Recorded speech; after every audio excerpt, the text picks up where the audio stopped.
Yo, what's going on, guys? My name is Alex, and with everyone pretty much being signed up to this point, I feel like it was a good idea to go through every single free agency signing and just grade them. Before we get into it though, I do want to say that with these minimum contracts that some players are given, I feel like it'd be kind of wrong to give those signings like a C or even a D because there's very low risk to a minimum contract. So for pretty much every single minimum contract, I'm going to be giving it, at the lowest, a B minus. And I would also like to add, just in general, if I do give it a B, to me that's kind of the average score. Anything below, so like a C, D, or an F, that is below average, and then obviously A is like super spectacular. But with that out of the way, let's get started. All right, so we got 51 free agency signings to go over, so please bear with me. We'll go through these pretty quick though. I do have, small thoughts on some things, a lot of thoughts on other things, but we'll start off with Bruce Brown, who is signing a 2-year deal for $45 million with the Indiana Pacers. For me, I would give the signing a B minus. Bruce Brown, an incredible player. I'm so sad my Denver Nuggets had to lose him,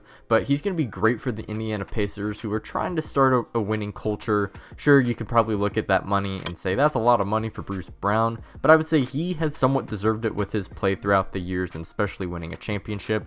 And it's only 2 years, and I feel like after this first year, it would be very tradable. Again, it's an expiring, and who wouldn't want Bruce Brown on their team? So really, I don't think it's that bad. Next up, we have Cam Johnson, and he's decided to re-sign with the Brooklyn Nets, 4 years, $108 million. And for me, I would give this probably a C. This is low-key an overpay for Cam Johnson, and I do really like Cam Johnson as a role player, and I think he is probably a high-level role player. But what concerns me about Cam Johnson is that his playing time, at least in terms of games played, really isn't that great. He misses majority of the season, pretty much his entire career. And although he has been in the league for not that many years, he is closer to 30 than he is 20. So I don't really know how much improvement we're going to see from Cam Johnson, but just from where he's at now, I definitely do think he is a good quality role player. I just don't know about the money. Don't know if he can stay healthy. Next up, we got Kobe White, and he has also decided to stay with the Chicago Bulls. He's signing a 3-year, $40 million deal. And to me, I would probably give this a B to B+. I've been pretty low on Kobe White, but from what I saw from him last season, especially in those play-in games, I thought he really performed very well. Don't really think the Bulls are paying much, and again, Kobe White is still fairly young. The Bulls are just kind of in a weird spot, so it would probably be better to maintain some of those guys on their team rather than just let them go, because at this point they kind of have to go all in, and I think Kobe White can definitely improve into next season. Next up, we got Corey Joseph. He is signing with the Golden State Warriors. I don't have the exact number, but I'm going to assume this is a minimum deal. I'd give this a B. I think Corey Joseph has improved as a three-point shooter throughout his career. He is a smart player, also kind of a gritty defensive player as well. I feel like he just fits the Warrior system well, and he's going to be coming off the bench. Again, nothing too crazy with Corey Joseph, but I think he'll be good on this team. Next up, we got Seth Curry, and again, I don't have the exact details. It is a 2-year deal. I don't have the number. I believe it's probably going to be like $9 million a year, but he's signing back with the Dallas Mavericks. He had that first stint, went to the 76ers, then the Nets, but now he's back on the Mavericks. I would give this an A. I think Seth Curry fits incredibly well next to Luka Doncic. The Mavericks were desperately needing another guard who can kind of put the ball on the floor.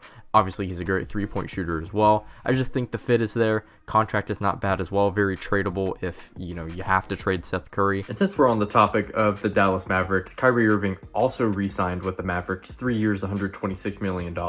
This is me post-video realizing that I actually didn't cover this at all, but I would give this one a B. I think the Mavericks really had no other choice but to re-sign Kyrie because of what they traded. But 3 years is actually really good, especially since Kyrie is always kind of up and down in what he wants. Also, I think $126 million for those 3 years individually, I feel like that's good value for just the individual talent of Kyrie. So overall, I just think this is a good contract. Nothing too crazy, but also nothing to be like, oh, that's too much money. I think they did just fine. Next up, we got D'Angelo Russell, and he is re-signing with the Los Angeles Lakers for a 2-year, $37 million deal. And for this one, I think I would give D'Angelo Russell deal a B+. I know he did not play great at all in the Denver series, but to be honest, I don't really think we need D'Angelo Russell to be an all-star caliber player in those moments. And honestly, when you have such a talented team with the Lakers, having Anthony Davis, LeBron, Rui, Austin Reeves, we'll talk about those guys later, you don't really need D'Lo to go crazy. He's going to help you win a lot of regular season games. And also, people tend to forget the whole reason why the Lakers were even able to make it to the playoffs was because of D'Angelo Russell. So shout out to the Lakers for re-signing him back. I definitely do think he will help. How much impact will he have in the playoffs? Not too sure, but I do think he will help this team in the long run, which is why I give this deal a B+. Next up, we got Damian Lee. He is re-signing back with the Suns, 1 year, assuming it's a minimum deal. Again, this is the B. The Suns desperately need depth. I think Damian Lee, even though he didn't really have that great of a season last year, he could definitely turn it up.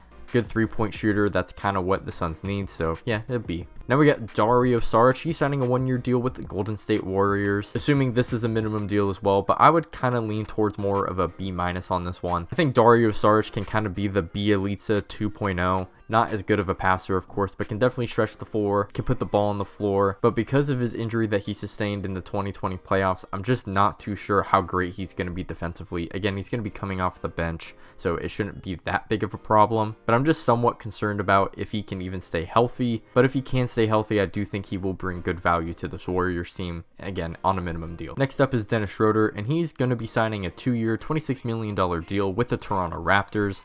And for me, I would give this probably a C+ the B-. $13 million a year for Dennis Schroeder is not, it's kind of an overpay a little bit, but the reason why I don't want to go too hard is, again, it is a 2-year deal, so it won't be for that long. I do think that contract is pretty tradable, and the Raptors just needed to get a point guard since they lost Fred VanVleet. So generally speaking, I do think this is a fine deal, but again, it's a kind of a big downgrade from Fred VanVleet, but honestly, the Raptors really had no other choice. Next up is Dillon Brooks, and this one is a little bit weird because it was originally a 4-year, $80 million deal, but then apparently it is now bumped up to $86 million and could potentially be $90 million with a $4 million incentive. And for this deal, I'm gonna give it a C, possibly even a C-, but leaning more towards a C. Dillon Brooks, a great defensive player. Offensively, don't really like him as an offensive player. I think he jacks up a lot of really crazy shots, isn't very efficient as a scorer as well. I think he definitely isn't a mid-level exception guy. I would probably pay him more to 15 to 17 million, but he's going to be getting paid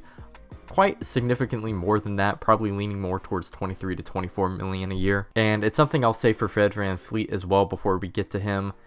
The Rockets have a lot of young players, and I understand wanting to have veteran presence and try to build a winning culture, but Dillon Brooks is going to be taking a lot of playing time from young guys on this team, and again, I'm just not too high on Dillon Brooks, so I just don't really getting him. I think you could definitely just get veteran guys who can just fill a role, fill a team better than what Dillon Brooks can, and pay him a lot less money, and you can give more playing time to the young guys. Next up, we got Bates Diop. He's signing a 2-year, $5 million deal with the Phoenix Suns. This is pretty much a minimum contract. I give it a B. I think he has some, 3-point potential, some defensive potential as well. But again, just not really moving the needle for me, but again, it's a minimum deal, so there's not really a lot of risk. Now we got Dante DiVincenzo. He has agreed on a 4-year, $50 million contract with the New York Knicks, and for me, I would give this a B+. He's going to be getting paid about $13 million a year, and what he brings on the defensive end is really good. He also has the ability to knock down shots as well, and I just think this gives the Knicks a lot more depth, and it's a very tradable contract as well. It is long-term, but I do think it is tradable, so if Dante just, ends up not being that good, you can definitely trade this away. Someone can definitely take the hit, but I do think he will help this Knicks team contribute as well in the playoffs next year. Draymond Green, a part of Clutch Sports, has re-signed with the Warriors on a deal of 4 years, $100 million. And for me, I would probably lean more towards a B- on this one. $25 million for Draymond really isn't too bad, at least from what we're looking into this season, but obviously as he's going to get older, he is not going to be as good as this next year or even the last year. So it'd be interesting to see when we get to the year 3 and year 4 of this contract to see if it's possibly an overpay for Draymond, but this is honestly just a thank you contract in my opinion. Draymond has been instrumental to the Warriors' success. They're not going to underpay him. I feel like this is a respectable contract for what Draymond can provide this coming season. So I'm not too pressed on it, but it could potentially be an overpay as the years go on. Next up, we got Dwight Powell, and he is re-signing with the Dallas Mavericks on a deal, 3-year, $12 million. Not quite minimum, just a little bit above, but I would still give this a B. Dwight Powell is one of the better backup centers in the league. not really high risk with this contract, very tradable, and Mavericks still need size, so this was kind of a no-brainer. Eric Gordon signed a deal, I believe it's a minimum contract with the Phoenix Suns. I would give this a A-. Eric Gordon, one of the better three-point shooters in the league still, and coming off the bench as well, he's going to give a lot of creation to this team. And again, the Suns need the creation and depth off the bench, so Eric Gordon I think is going to fit very well on the Suns team, even if you wanted to fit him in with the KDs and Bookers as well. Not a lot of risk with this contract, and I think he's definitely going to be overplaying his contract. Staying in Phoenix, Drew Eubanks is also signing a 2-year, presumably a minimum contract, and I would give this a B-. I do personally think Jock Landale is a better backup center than Drew Eubanks, but just looking at in the Suns, Drew Eubanks does have the potential to stretch out the floor, which again the Suns desperately need. So in that case, I can see them taking the chance, and again, this is a minimum contract, so the risk isn't really that high. And now we got Fred VanVleet, 3 years, $130 million with the Houston Rockets, and it's going to be a very similar grade to the Dillon Brooks contract. I would give this probably a C- to a C. Again, I understand the Rockets are trying to, build a winning culture, and they feel like they can do that with Dillon Brooks and VanVleet, but this is a lot of money to be paying Fred. People were joking on Twitter that he's getting paid more than his field goal percentage last year. Very funny, very true. Could potentially still happen, but again, I understand wanting to get Fred. It's just a lot of money, man. And I think he will definitely help them win games as well. And the reason why I'm not willing to go down to the D or even possibly F grade is that it is only a 3-year deal. And from what I remember, I think it's a team option on the 3rd year. So it's realistically only a 2-year deal, and you could just trade him on that 2nd year if you really have to. And even if you decide to go through the first 2 years and not pick up the 3rd year team option on his contract, by that time, I would assume the Rockets have probably developed and they don't really need Fred VanVleet anymore.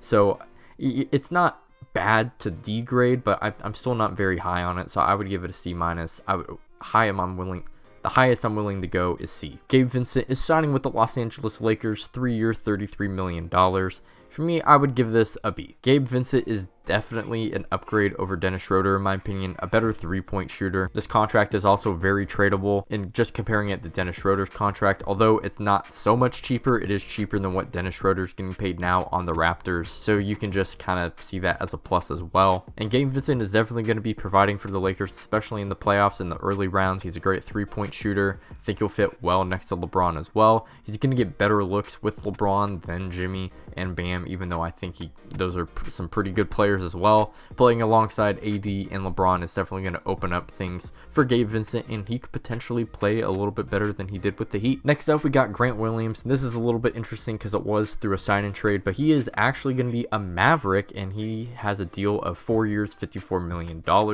I give this a B+. You could question maybe the money that he is getting paid, but I think he just fits so well next to the Mavericks. Great 3-and-D guy.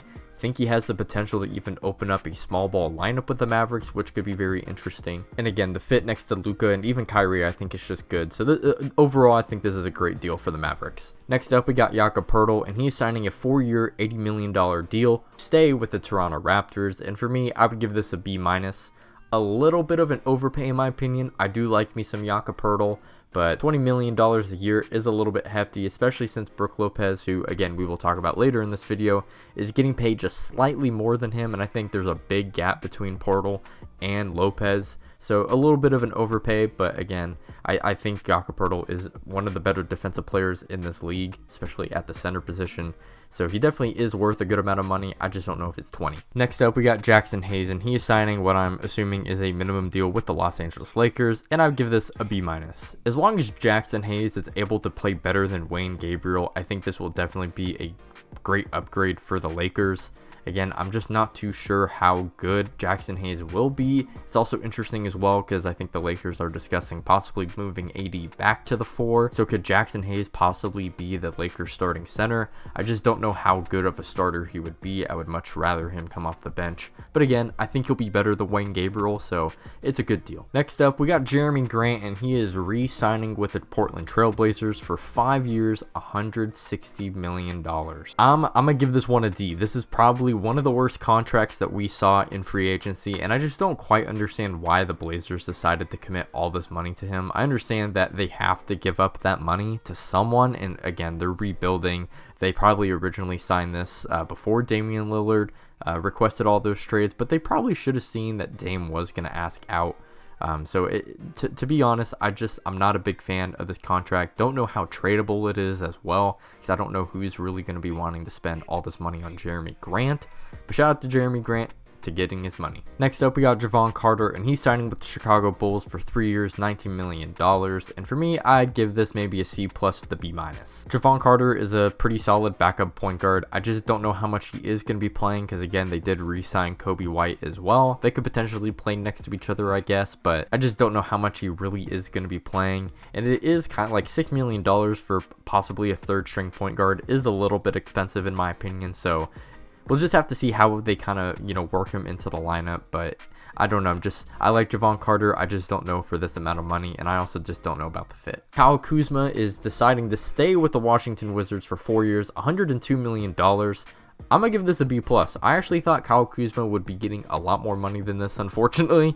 I didn't think he would have been worth that money. I do think this is a very respectable deal, though. The Wizards are rebuilding, so they can commit this type of money. And I do think this contract is tradable throughout the years as well. I don't assume Kyle Kuzma is going to be staying throughout this entire contract with Washington, so definitely expect him to be on the move probably in the next coming years. Karis LeVert signing a 2-year $32 million deal back with the Cavs, and for me this is probably a B. I think he's definitely going to be worth the $15-16 million a year. He's one of their better forwards as well, solid defender, can even create off the dribble as well, which is kind of what the Cavs need. I just think this is a great player for the Cavs. He played really well last year as well, and can't wait to see how he does, especially with the Cavs kind of improving the roster. Next up, we got Lonnie Walker. He's signing a 1-year deal, assuming it's also a minimum deal with the Brooklyn Nets. Again, this is a B. I'd probably give this a B, B+.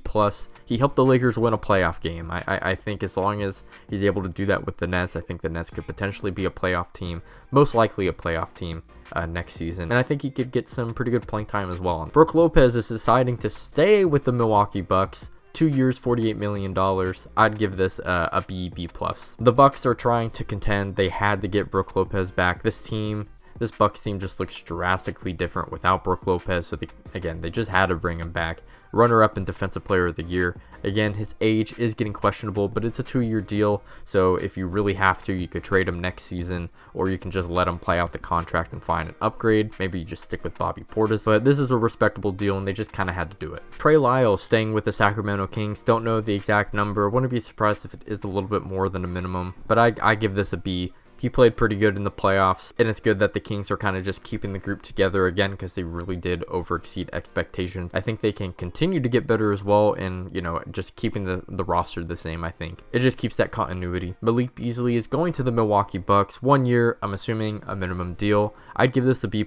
I think he'll definitely help them win some regular season games. One of the best 3-point shooters, especially off the bench. So this is a good deal. Matisse Thybulle signing a 3-year offer sheet that was matched by the Blazers. 3 years, $33 million.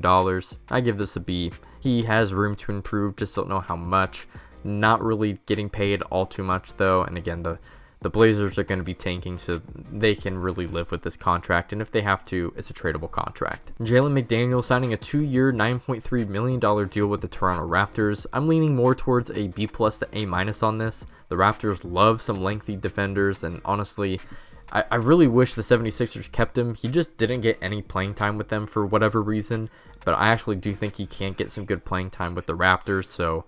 and I think this is a pretty tradable deal as well if you really have to trade him. But I think he'll definitely stay and definitely has room to improve as well. Chimezie Metu signing with the Phoenix Suns, 1 year minimum, B-. I really don't know all too much about Metu other than that he's a pretty mediocre 3-point shooter, but could potentially be a 2nd to 3rd string backup big for this team. It's whatever. Again, low risk. The Charlotte Hornets are signing restricted free agent Miles Bridges for $7.9 million. Don't really have much to say about this. We don't really want to talk about Miles Bridges, honestly. But yeah, I guess this is fine. I give this a B. Mo Bamba signing a 1-year deal with the Philadelphia 76ers. I give this a B- to B. Mo Bamba really hasn't been playing all too much, has dealt with some injuries as well, but he'll be coming off the bench. It's low risk. The 76ers could also potentially lose Paul Reed. As I'm recording this, they haven't really matched that contract yet, so I guess this is their backup plan. Again, I guess it's fine. George Niang signing a 3-year $26 million contract with the Cavaliers. I give this a B-. Might be somewhat overpaid, but again, I do think he fits this Cavs team very well. I think he'll get some decent playing time as well, and even though I do think it is a bit of an overpay, I do think it is a tradable contract, so if they really have to, they can trade him, no problem in my opinion. Josh Okogie re-signing with the Phoenix Suns. Again, don't know any details on this, but I'm assuming it's probably a 1 to 2 year deal, minimum contract. It's a B. He played really well with them in the regular season, but didn't really get that much playing time in the playoffs, so we'll have to see how that translates into next year, but it'll probably be about the same. Patrick Beverley signing a 1-year deal with the 76ers. I would say this is probably a B- to C+. Just don't know how good Patrick Beverley is going to continue to be in his career. He really is getting up there with age, but they kind of need kind of a defensive guy off the bench, so sure, why not? Mason Plumlee signing a 1-year $5 million deal to sign back with the Los Angeles Clippers. I give this an A- to A. Mason Plumlee is one of the best backup bigs in the league, and the fact that they only had to give him $5 million is really a big steal in my opinion. Taurean Prince signing a 1-year $4.5 million deal with the Los Angeles Lakers. I give this a B- to B. I think he'll be a good rotation player for them. Can kind of put the ball on the floor as well, good 3-point shooter. Again, low risk with the contract, but I definitely do think he will be an upgrade to this team. He'll be better than Troy Brown Jr. for sure. Staying with the Lakers, Austin Reeves re-signed back, 4 years, $56 million. I'd give this a B+ to an A-. A lot of the teams that were able to give Austin Reeves a big contract really just didn't want to do that. They didn't want to commit all that money to him, and they're really not in a position to win now as well, so there's not really a point to have him on the team regardless. So that's why the Lakers were able to get him at such a low number, but this was also the maximum number they were even able to give him in the first place. But $14 million a year for a guy who's going to be starting and probably giving you about 15 points per game, I think that's a really good bargain. And even though he is kind of older, he's still quite young and could definitely improve as well, and he was improving throughout the entire season last year, so I can see him improving even more into next year. So I think this is a bargain of a deal. Cam Reddish signing a 2-year deal with the Lakers. Again, this is a B-. I'm not really high on Cam Reddish, but again, if he can be better than Troy Brown Jr., I think that'd be a plus. Reggie Jackson signing a 2-year $10 million contract to re-sign with the Denver Nuggets. As a Nuggets fan, I'm not happy with this. I give this a D+. For a guy who really didn't play at all in the playoffs, and the fact that we lost Bruce Brown and we're committing all this money to him, there were guys who were signed on minimum contracts who I think are just better than him, and we're committing way more money to Reggie Jackson than those guys. I just don't like it. I really hope we do get an upgrade at the backup point guard position, and I'm just kind of sad. Derrick Rose is signing with the Memphis Grizzlies, probably a 1 to 2 year deal. Don't know the number on the contract, but I'd give this a B- to B. He's going to be a good role model in the locker room. The Grizzlies also just need guard depth since Ja Morant is going to be serving his suspension, so having Derrick Rose off the bench I guess is fine. Rui Hachimura is re-signing with the Los Angeles Lakers, 3-year $51 million, and for me, I would give this a B- to B. A slight overpay depending on if you think he will improve, but man, he played so good in the playoffs, and just he showed improvement even as a player as well. So if you believe that he was going to get better into this season, he probably will fit that contract, but just as of right now, I think it might be a slight overpay, but still, like, he's going to be great for the Lakers, and the Lakers are definitely going to be one of the teams to beat just in the league in general. Dennis Smith Jr. signing a 1-year deal with the Brooklyn Nets. Don't know the number on the contract, but I would give this probably a B-. He really proved himself as a point of attack defender, but as a 3-point shooter, he is still not that good at all, and also injuries were a problem last year, so it'll be interesting to see how that goes. Max Strus did a sign and trade to the Cavaliers, 4 years, $63 million. For the type of player that he is, this might be a slight overpay or just about right, but I would still give this about a B. The Cavs desperately need shooting on this team, and Max Strus has definitely shown the ability to shoot. Not too good in the playoffs this year, but just based off his past history, I do think that was kind of a fluke, and the Cavs are going to be competing, so I think he'll definitely make an impact for this team. Torrey Craig signed a 2-year contract with the Chicago Bulls. I give this a B to B+. Torrey Craig is one of the better role players, 3-and-D guy, and the Bulls desperately need that sort of guy on their team. I think he'll be better than Derrick Jones Jr. Could potentially start as well, but not too sure. He'll probably be coming off the bench. Trey Jones signing a 2-year $20 million to go back with the San Antonio Spurs. I give this a B-. His shooting still isn't quite there, but he is young and the Spurs are still rebuilding.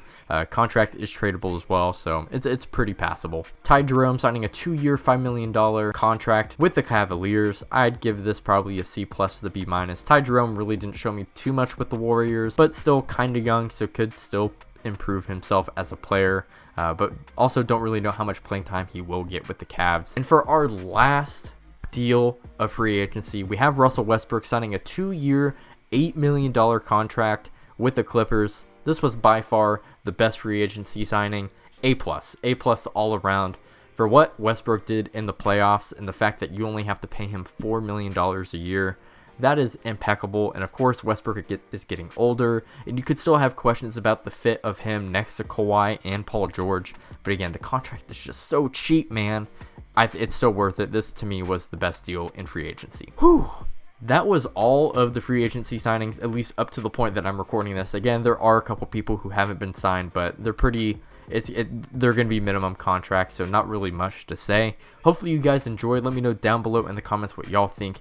If you did enjoy, make sure to like and sub. I'm trying to get to 1,000 subs by the end of the year, so it would mean a lot. Check out my socials down below in the description. You can also check out this video somewhere on the screen where I talk about the Nuggets finally winning the championship. Is a video that I've been meaning to make. Put a lot of time into it. It's kind of a rant as well, so if you enjoy me getting frustrated, make sure to watch it. Anyways, I'll see you on the next one. Peace out.